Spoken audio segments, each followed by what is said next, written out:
The bird bandit was massaging his beak. Hopefully it wasn't broken.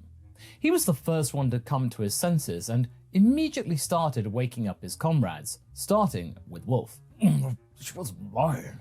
That kid was a pretty tough little bugger to crack. I think he broke something in me. The bug wasn't even trying to stand up. He was wheezing slightly. Was it? I mean, the weird lady paid us really well. I mean, that should cover healing, or at least some medibugs. The wolf grimaced at that, looking at the bite marks on his forearm.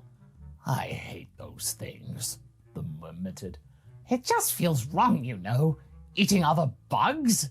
I eat margin chicken and I don't feel bad about it, you know. You gotta eat what you gotta eat. The bird shrugged. You're a disgusting sociopath. I'm a margin of culture. Bug grimaced. What did you just call me, you chitinous creep? The bird stood up and walked to his insectoid comrade, still laying on the ground. Whoa, boys, it's all right. We've earned ourselves a lot of Dokuro today. Now, we can party! The wolf grabbed them both by his massive paws. There's no reason for infighting when there's partying involved. Ow, everything hurts, the bug exclaimed. Why do you think she wanted this boy to beat us? I don't know, and I don't care, the wolf explained. She paid us to fight for real, and so we did. As long as we have our money and no one sees us getting our asses kicked, I am okay with that. I think I will have that medibug, the insectoid member of the trio uttered, really closing his eyes when he had to do so, but needs must when a bug got stomped. So, where are you going, Auntie? Mimu didn't want to be particularly disrespectful toward the Glin woman. By the way, for those of you jumping in right now, Mimu is what should be Goku. But she seemed nice as a person, although he wasn't sure what a godmother was or was supposed to do. He also didn't really know a lot about his mother either, or even adopted one, as King Kadan rarely mentioned her. But there was a hint of sadness there whenever he did speak, that the monkey boy didn't really wish to push. As they arrived at a nearby cave, there was a hookah, or at least that's what Mimu thought it was. He had seen some of the older members of the Kadan force using that for some kind of entertainment, but he himself was deemed too young to use it. It was weird, when eating was just as pleasurable, in his own opinion. When Arensu started approaching the thing, he politely spoke out. I think I'm too young to have that, Auntie. Dad told me that that's a grown-up thing, you know. I'm not really all that cool. This then, of course, pushed the Glin to an uncontrollable laughter, and it took her a moment to calm down. You're impossible, my boy. No, we're not going to smoke it. This is my flying hookah broom. It's a method of transportation. Flying? Mimu's eyes widened. Like the planes? Yes. Have you ever flown in one? She asked curiously, preparing the thing for its departure. Well, only once, the boy admitted. Dad took me for a flight over the canyon when I was a whole lot younger. I see, she nodded. This might not be as big or comfy, but it's pretty fast. And before we go, Arensu handed him 2 items. One of them was a hooded gown, the other, a collar. When she saw his expression become a little uneasy, and his hand starting to wander to his own neck, she patted him on the shoulder, trying to impart sincerity. Don't worry, it is non-functional. It's just so you can better blend into the crowd. I'm sure your father told you that you don't wish to catch the eye of the unwanted margin, right? He looked at her, nodding admittingly, and donning the disguise, but he kept looking at her. You don't have one, Auntie. That gold thing is jewelry, right? Are you like me? He tilted his head. No, it's just only the inhabitants of the third demon world wore these, you see. All will become clear when we go to when we have to go. All ready to go? She quickly changed the subject. He was simple, but too curious for his own good, Anisu thought. This trait may become more useful in his later life, but for now, this was enough questions for her liking. Hop on, Mimu, and hold on tight. We don't wish for you to fall off, okay? He sheepishly climbed on the top of the vehicle, and as she secured her own hood and cloak, just so the wind wouldn't remove it, her trusty means of transportation started up. At this moment, all the doubts that Mimu could have possibly had were swept away. Flying in such a way filled his eyes with wonder. His cheeks got all rosy as he was laughing and shouting with excitement. All right, I know we're all excited, but don't be too noisy. We don't wish to attract too much attention, my boy. She smiled at him in order to not make it sound like she was nagging or scolding. This is amazing! Sorry, do you travel like this all the time, Auntie? Him looking down at the Kadang castle as he was saying this, his whole life started becoming smaller and smaller as the evenings slowly took over the entire desert. Sometimes, when I have important things to do, like visiting you, my dear boy, she explained and let him laugh it off before she lowered the flight. All right, be very mindful over here. There will be some members of the gendarmerie present. You do not want to get spotted right now, okay? Okay, what are we gonna do? Sabotage or something? The monkey boy asked with hope. He heard many times about the escapades that his father had had. Think how proud he would be if he could see him now. If he and Auntie would mess up those tyrants, that sounded like a great idea. Not today. I just wish to show you something. They were heading for a nearby town. Mimu saw it once from afar, and sometimes they had interested parties, as King Kadam would call them, come by his palace asking them for, of course, favors. He could not believe that today would be the day when he would be able to see this place up close. In fact, be in it. Of course, he had seen pictures and was educated about the demon realm, but being here now, in the moment, after never having been allowed to leave for so long, this was liberating. And Auntie felt like a genuinely fun person to be around.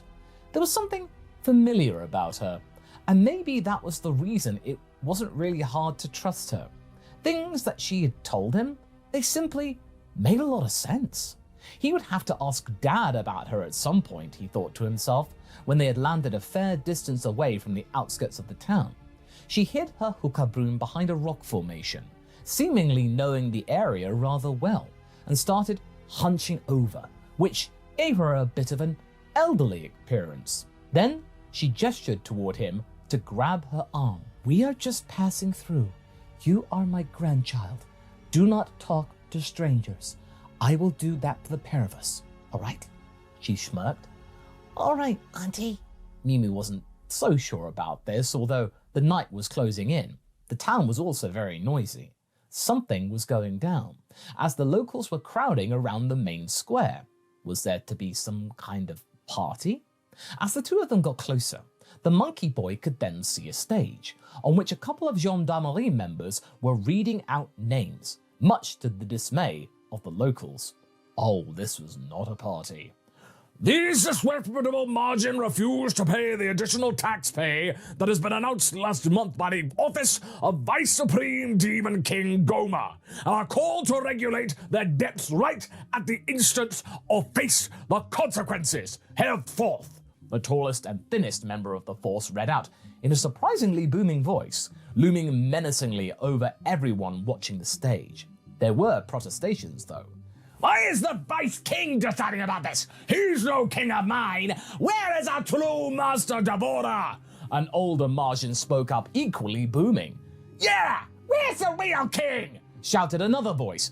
King Dabura is preoccupied with some important matters in the outside realm, and as such, Vice Supreme King Goma has the full authority over all of you present and beyond. And we can show you what we do with tough crowds like you, who decide to run their mouths. One of his underlings shot a few warning shots into the air, while two other goons started to herd people closer with their electro staffs. We don't even have the money you're asking for, the elder protested in anger. We don't make those kinds of numbers. You're in luck, because now you can serve our realm by giving us your life energy. This is the new life tax draining machine, designed by the Royal Science Division. Much better than the old way of doing things, and ironically less fatal. Wait, Auntie, what's that thing? Can it really... Mimu started, but Auntie shushed him. Shh, just watch, little one. As the old man tried to break free, he was captured by the members of the gendarmerie. As he started protesting further, the gendarmerie goons used the machine that sort of resembled a mixture of a vacuum cleaner and a vending machine to drain actual life force from him, prompting Mimu to gasp. We have to do something, Auntie. This is terrible. I can't let this... Please, don't take away all my lifespan, The old man lamented. If you work well, maybe you'll be able to get some of it back.